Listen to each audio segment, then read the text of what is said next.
One day, a professor stood on the stage with a glass of water in her hand, looking out at her students who watched her with curious and attentive eyes.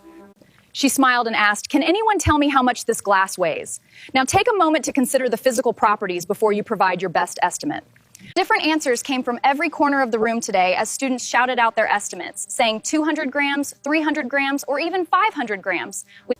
The professor smiled and asked another question. What will happen if I hold this glass for 1 hour, as the weight begins to feel heavy and my arm eventually becomes tired from the strain? One student replied to the group that if you hold your position for too long, your arm will begin to hurt and you will need a break. What if I hold it for an entire day? It becomes a weight that is impossible to bear, which is why we must learn to put the glass down. Someone answered that your arm could become completely numb, which is a fascinating physiological response to the specific conditions we are discussing in today's physics lecture.